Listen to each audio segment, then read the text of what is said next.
하나님의 은혜와 사랑과 평강 능력이 든든한 교회와 우리 교회에 속한 모든 하나님의 자녀들, 그리고 오늘 유튜브를 통해서 함께 예배 드리고 은혜를 사모하는 하나님의 백성들과 전 세계에서 TV를 통해서 방송을 통해서 듣는 분들에게도 하나님의 축복이 넘치기를 진심으로 축원드립니다.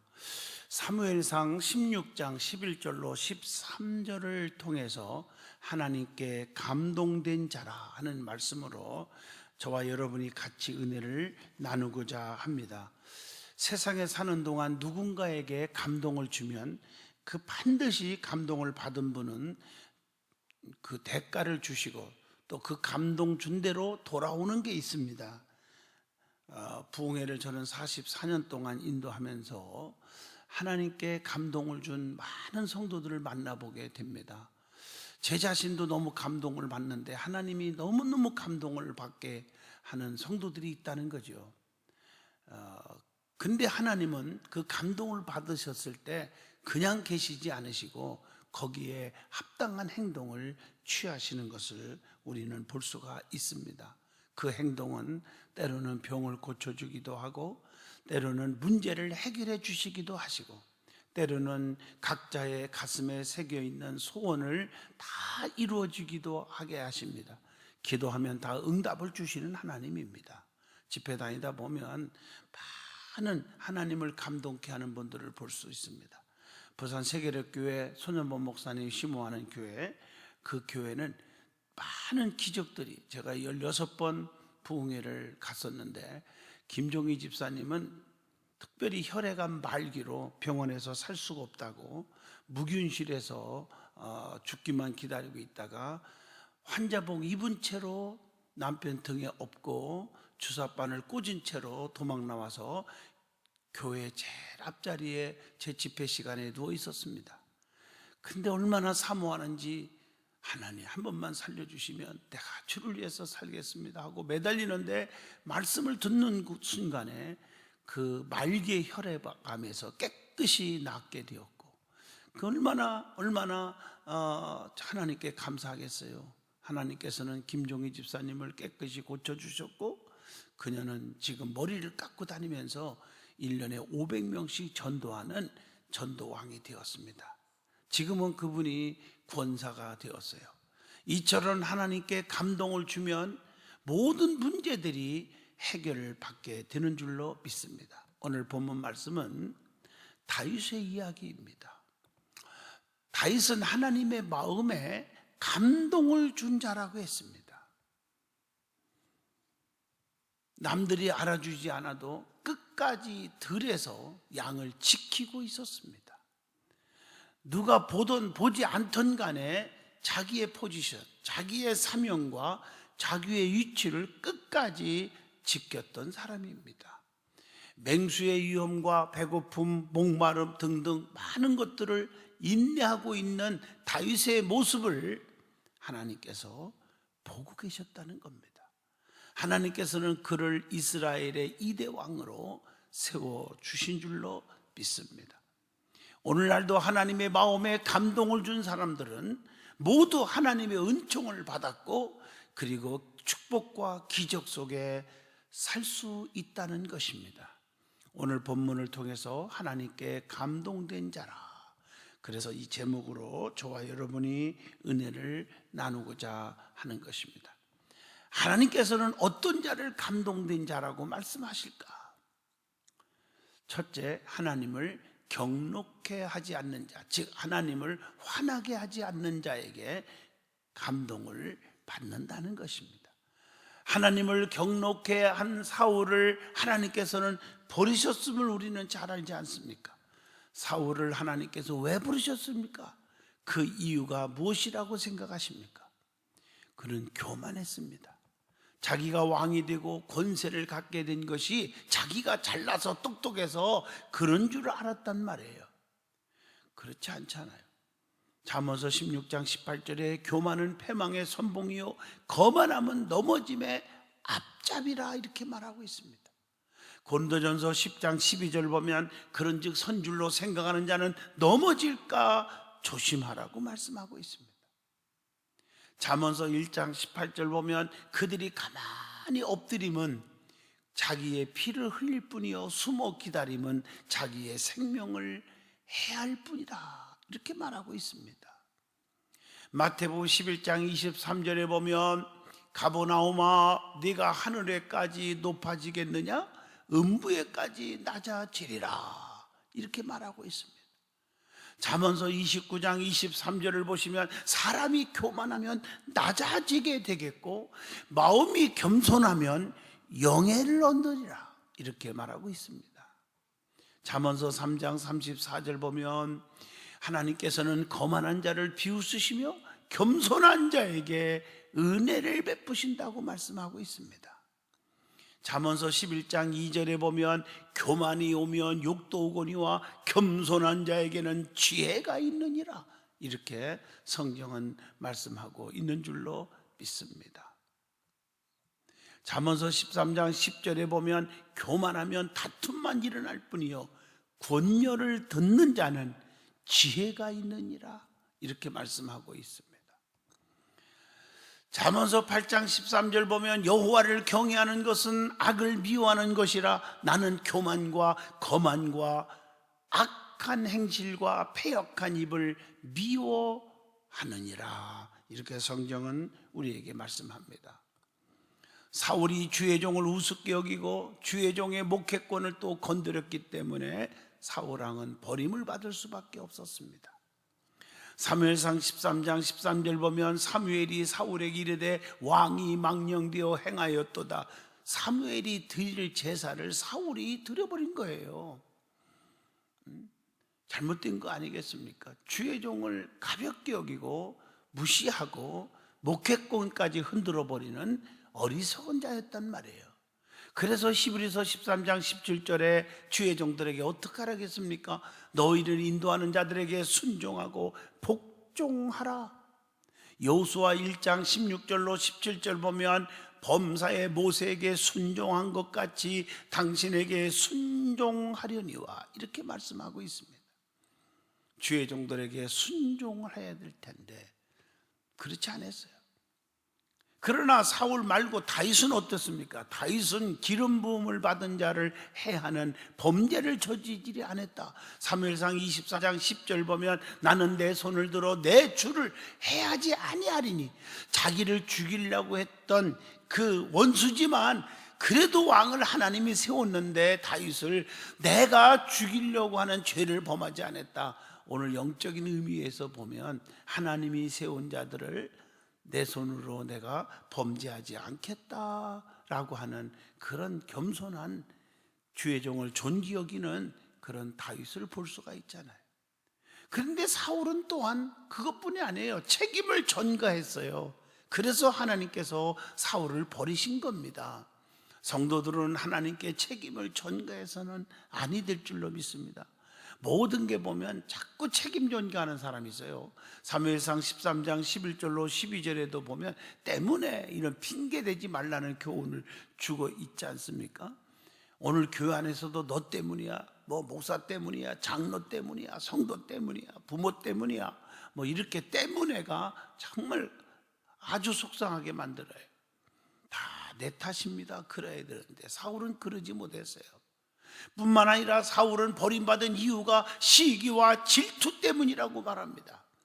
하나님께서 택하신 자를 아주 시기했어요. 사무엘상 22장 7절로 8절의 말씀입니다. 잘 나가는 사람에게 왜 저들을 박수 쳐줘야 되는데 왜 저들이 잘 나가나 하고 시기 질투하면서 얼마나 악한 생각을 품었는지 모릅니다. 사무엘상 18장 7절 보세요. 사울은 천천히요 다윗은 만만이라 그렇게 말했을 때 시기하고 질투한 것은 자기가 천천힘을 감사할 줄 몰랐기 때문에 다윗이 만만이라 하니까 시기 질투가 나가는 거예요. 우리가 신앙생활하면서 시기 질투는 다 금물인 줄로 믿습니다. 그리고 사울이 버림받은 이유 중에 하나가 하나님께 속한 자를 죽였다고 하는 것입니다. 사무엘상 22장 17절로 19절을 보면요 세상에 여호와의 제사장들을 죽이라 이렇게 말해요. 우리는 하나님을 경노하게 하면 안 됩니다. 하나님을 화나게 해서는 아니 될 줄로 믿습니다. 자, 그러면 성경을 잘 보시면 하나님을 경노하게 하는 것들이 너무 많이 나옵니다. 자, 뭐가 하나님을 화나게 만들까? 하나님을 노하게 만들까? 출애굽기 4장 13절로 14절에 보면요, 고집이 하나님을 경노하게 한다겠어요. 여호와께서 모세를 향하여 노하여 이르시되 내 이사람 네 형 아론이 있지 아니하냐, 이렇게 말하고 있죠. 또 우상 숭배가 하나님을 경노하게 만든다는 거죠. 출애굽기 32장 7절로 8절입니다. 그래서 성경은 우상 숭배는 하나님과 원수가 되나니, 이렇게 성경은 가르쳐 주고 있는 줄로 믿습니다. 또 하나님을 경노케 하는 게 뭘까? 원망입니다. 민수기 11장 1절 보면 백성이 악한 말로 원망함에 하나님께서 들으시고 진노하사 하나님의 불을 그들 중에 붙여서 진영 끝을 사르게 하셨다. 그러니까 우리가 남을 원망해서 안 되고, 특별히 하나님을 향해서 원망하면 안 돼요. 어떤 분들은 기도하면서 콧물을 흘리면서 기도는 하는데 가만히 들어보면 불평하고 원망하는 기도를 드려요. 특별히 하나님을 향해서, 하나님 하필이면 왜 납니까? 왜 나에게 이런 일이 생깁니까? 하나님 그럴 수 있습니까?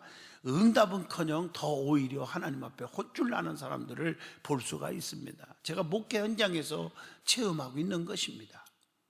그리고 교만이 하나님을 경노케 한다겠어요. 민수기 12장 8절로 9절 보면 너희가 어찌하여 내 종 모세 비방하기를 두려워하지 아니하느냐, 여호와께서 그들을 향하여 진노하시고 떠나심에, 이렇게 성경은 말했습니다.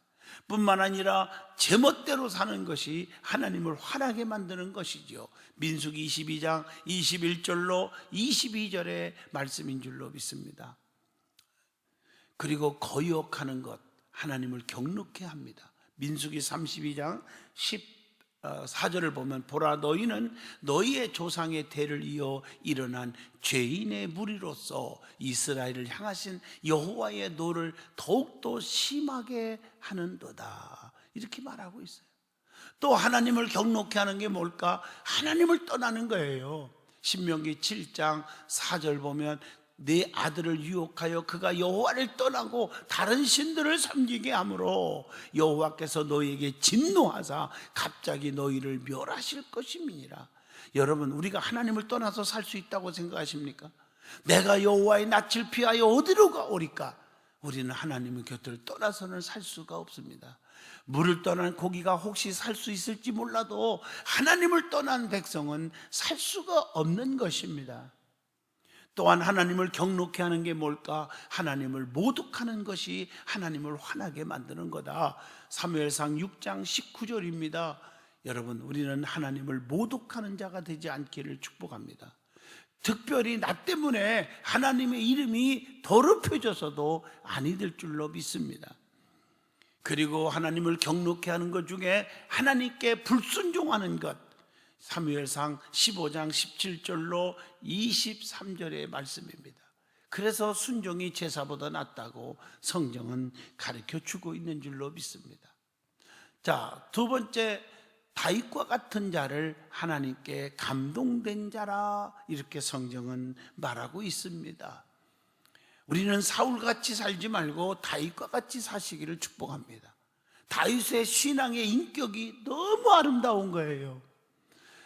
그 다윗의 그 삶을 한번 살펴보면 먼저 소년기의 신앙이 아름다웠어요. 어린 시절에 무조건 순종하는 자였죠. 사무엘상 17장 17절로 22절 보면요, 이새가 그의 아들 다윗에게 이르시되 내 형들을 위하여 볶은곡식 한 에베와 이 떡 10덩어리를 가지고 진영으로 속히 가라 할 때 형들에게 먹을 것을 갖다 주는 아버지의 말에 절대로 순종하는 그런 모습을 볼 수가 있어요. 그리고 다윗은 아주 어릴 때부터 용기가 있었어요. 아주 용감하고, 사무엘상 17장 34절로 35절 보면요, 사자나 곰이 와서 양떼에게 새끼를 물어가면 어떻게 했다고요? 내가 따라가 가지고 그것을 치고 그 입에서 새끼를 건져내었다. 정말 그것뿐입니까? 일어나 나를 해하고자 하면은 내가 그 수염을 딱 잡아서 그것을 쳐 죽였나이다. 어릴 때부터 상당히 용감했던 다윗의 모습을 볼 수가 있습니다. 뿐만 아니라 다윗은 확신 있는 믿음의 사람이었어요. 사무엘상 17장 37절 보면요, 여호와께서 나를 사자의 발톱과 곰의 발톱에서 건져내셨은즉 나를 이 블레셋 사람의 손에서도 건져내시리이다. 이걸 보면 하나님의 능력을 믿어버렸어요. 과거에 나를 지켜주고 나에게 역사하신 하나님은 지금도 나를 역사하시고 지금도 나를 지켜준다. 사랑하는 성도 여러분, 우리 믿음의 사람들은 이런 고백이 필요한 것입니다. 이스라엘 백성들도 홍해를 바다를 가르게 하시고 반석에서 샘물 터져 나오게 하시고 또 뿐만 아니라 불기둥 구름기둥으로 보호하고 인도하고 지켜주신 하나님이 우리와 함께 하실 거다. 그걸 믿는 고백이 중요해요. 그게 여호수아와 갈렙 아닙니까? 그래서 그들은 가나안 땅에 들어가는 복을 받은 줄로 믿습니다. 하나님은 어제나 오늘이나 영원토록 동일하신 하나님인 줄로 믿습니다. 또한 다윗은 도피 시절에도 보면 신앙이 너무 아름다웠던 모습을 찾아볼 수 있습니다. 사무엘상 26장 11절로 12절에 보면요, 자비로움이 있었어요. 또 뿐만 아니라 다윗은 지혜로웠다. 사무엘상 21장 13절에 보면 아주 지혜로운 행동을 한 모습을 볼 수가 있습니다. 그것보다 더 중요한 것은 사무엘상 20장 42절에 보면 아주 신실했습니다. 뿐만 아니라 아주 정직했어요. 사무엘상 29장 6절에 보면, 사랑하는 성도 여러분, 우리는 신실하고 정직한 자가 되길 바랍니다. 저도 목회하면서 보면 겉보고 판단하면 큰일 납니다. 그 내면적으로 진실한 자가 결국에 성공하고 진실한 자가 하나님의 축복을 받는 것을 보게 됩니다. 꼼수를 부리고 위선적이고 겉으로는 사랑합니다. 그런데 속에는 정말 미워하고 멸시하고 남 얘기하기를 좋아하고 이런 자들이 결국에 가서 잘 되는 사람을 본 적이 없습니다. 진실한 성도가 되기를 축복합니다. 또 다윗이 왕이 된 이후에도 어땠습니까? 신앙이 아름다웠습니다. 그러니까 다윗은 처음부터 마지막까지 너무 좋은 분이에요. 그 마지막 다윗이 왕이 되었는데도 불구하고 교만하지 않았어요. 사무엘하 9장 6절로 8절에 보면 아주 신실했어요. 아주 신실해. 사무엘하 8장 15절에 보면 너무너무 의로웠죠. 다윗이 온 이스라엘을 다스려 다윗이 모든 백성에게 정의와 공의를 행할세 그랬어요. 정의와 공의를 행한 자라. 또 사무엘하 16장 11절 보면 아주 온유했습니다. 여호와께서 그에게 명령하신 것이니 그가 정말 저주하게 버려두라. 온유하게 내가 뭐 하려고 하지 말아라. 경건했죠. 사무엘하 7장 18절 보면 주 여호와여 나는 누구요며 내 집은 무엇이기에 나를 여기까지 이르게 하셨나이까. 정말 하나님 앞에 그 말 한마디 한마디가 얼마나 아름다운지 몰라요. 그리고 다윗이 가장 아름다운 것은 사람은 누구나 실수도 있을 수 있습니다. 죄도 질 수 있습니다. 그 이유가 중요한 거예요. 자기의 잘못을 깨닫는 게 중요하고 회개할 줄 아는 게 중요한데 다윗은 그런 자였어요. 사무엘하 12장 13절에 다윗이 나단에게 이르되 내가 여호와께 죄를 범하였노라. 이렇게 고백을 주의 종 앞에 하는 모습을 보세요. 주의 종이 책망하자마자 잘못했습니다. 내가 하나님 앞에 죄졌다. 이렇게 하면서 통곡하며 회개했던 다윗의 모습을 봅니다. 오늘날 많은 사람들은 조금만 지적을 당하면 얼마나 대들고 내가 언제 그랬니 감추려고 하고, 다윗은 솔직하게 주의 종의 책망을 받자마자 회개했던 모습을 볼 수가 있습니다. 또 다윗은 사울을 자기의 손으로 해하지 않고 하나님께 맡겼습니다. 사무엘상 24장 10절로 11절 보면 나는 내 손을 들어 내 주를 해하지 아니하리니 그는 여호와의 기름 부음을 받은 자이기 때문이라. 기름 부어 세운 자들을 자기 손으로 심판하고 재판하고 해하는 그런 일을 하지 않았다고 고백합니다. 사랑하는 성도 여러분, 우리가 쉽게 남을 정죄하고 재판하려고 하지 마세요. 많은 분들은 남의 허물과 죄가 있으면 막 손가락질하고 자기가 심판하려고 그러고 막 고발하고 그러는데, 여러분 보세요. 왜 그러는가? 왜 남의 실수 있을 때 막 혈기 부리는 사람들을 점검해 보면 하나님의 능력을 믿지 않는 자들이에요. 믿음 있는 것 같은데 아닙니다. 하나님의 능력을 믿는다면 그분은 다 알고 계세요. 그분이 심판하시고 그분이 재판하는 거예요. 깨우칠 때는 깨우쳐 주셔서 변화시켜 큰 그릇 만들 수도 있고 하나님 앞에 심판을 맡길 수 있는 성도들이 되시기를 축복합니다. 그리고 다윗은 끝까지 자기 위치와 사명을 감당했던 훌륭한 자입니다. 본문 11절에 보면 이새가 이르되 아직 막내가 남았는데 그는 양을 지키나이다. 끝까지 누가 보던 안 보던 양을 들에서 땀방울이 그냥 주르주르 흐르더라도 끝까지 자기 사명을 감당했고 양을 지켰던 자가 다윗입니다. 우리 하나님이 그걸 보신 거예요. 성경에 보면 하나님 마음에 감동된 자들이 있습니다. 자, 매우 귀한 향유 한 옥합을 드렸던 여인 얘기 아시죠? 마태복음 26장 12절 보면 이 여자가 내 몸에 이 향유를 부은 것은 내 장례를 위하여 함이니라 라고 칭찬합니다. 가장 귀한 것을 주님께 드리는 헌신입니다. 나 같은 죄인을 사랑하신 주님에 대한 깊은 애정과 깊은 감사가 있었습니다. 장래에 주님의 장래와 부활을 미리 알고 준비한 믿음의 행위였다는 사실을 칭찬할 만하지 않습니까? 크게 주님의 마음을 감동케 한 것입니다. 또한 마태복음 8장 5절로 13절 보면 가버나움의 한 백부장의 믿음이 주님의 마음을 감동하게 하셨던 것을 볼 수 있습니다. 다 죽어가는 종을 살려보겠다고 주님 앞에 나와 애원했던 모습은 종을 사랑하는 믿음이에요. 그리고 그 당시는 주님은 평민이었고 핍박받았을 때고 백부장은 고급 장교지만 얼마나 겸손하면 주님 앞에 나와 애원했겠습니까? 그리고 주님 말씀 한마디만 하세요. 내 하인이 낫겠습니다. 말씀의 이력을 100% 믿는 믿음, 그리고 직접 나와 주님 앞에 애원했으니 헌신하는 믿음, 이런 믿음이 주님의 마음을 감동케 하셔서 너같이 믿음 좋은 사람 처음 봤다. 가라 네 믿음대로 되라. 즉시로 하인이 나으니라. 살려낸 줄로 믿습니다. 마태복음 15장 28절에 보면 수로보니게 여인도 마찬가지입니다. 믿음이 주님의 마음을 감동케 했잖아요.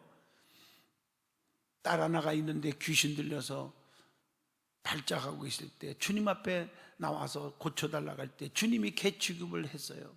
그렇지만 그 말을 듣고 나서도 원망하지 않았습니다. 주인의 상에서 떨어지는 부스라도 먹기를 바라는 겸손한 자였습니다. 그래서 주님으로부터 여자여 네 믿음이 크도다. 네 소원대로 되리라. 칭찬과 그리고 해결함을 받게 하신 줄로 믿습니다. 마가복음 2장 5절에 봐도 중풍병자를 들것에 메고 와서 지붕을 뚫고 내렸던 내 친구의 믿음이 주님의 마음을 감동케 해서 살려내신 줄로 믿습니다.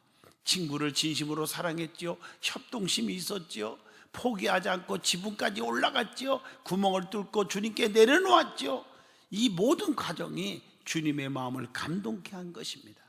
마가복음 12장 41절로 44절 보면 두렙돌을 주님께 헌금하고 동전 몇 푼을 헌금하고 칭찬을 받은 과부는 주님의 마음에 감동된 자였습니다. 주님께서는 헌금함에 돈을 넣는 것을 보셨다고 했고, 부자들은 많이 넣었지만 한 과부는 가난한 자는 2렙돌밖에 안 넣습니다. 그런데 가난한 과부가 모든 사람보다 제일 많이 넣었다고 우리 주님이 칭찬하고 계십니다. 과부의 2렙돈은 생활비 전체였기 때문입니다. 그러므로 우리 주님은 애물을 보지 아니하시고 우리의 중심을 보시는 하나님이심을 골로새서 3장 25절을 통해서 알 수가 있습니다. 그리고 맹인 거지 바디메오가 주님께 부르짖어 눈을 뜨게 된 것도 주님의 마음에 감동된 자였음을 마가복음 10장 50절로 51절을 통해서 알 수가 있습니까?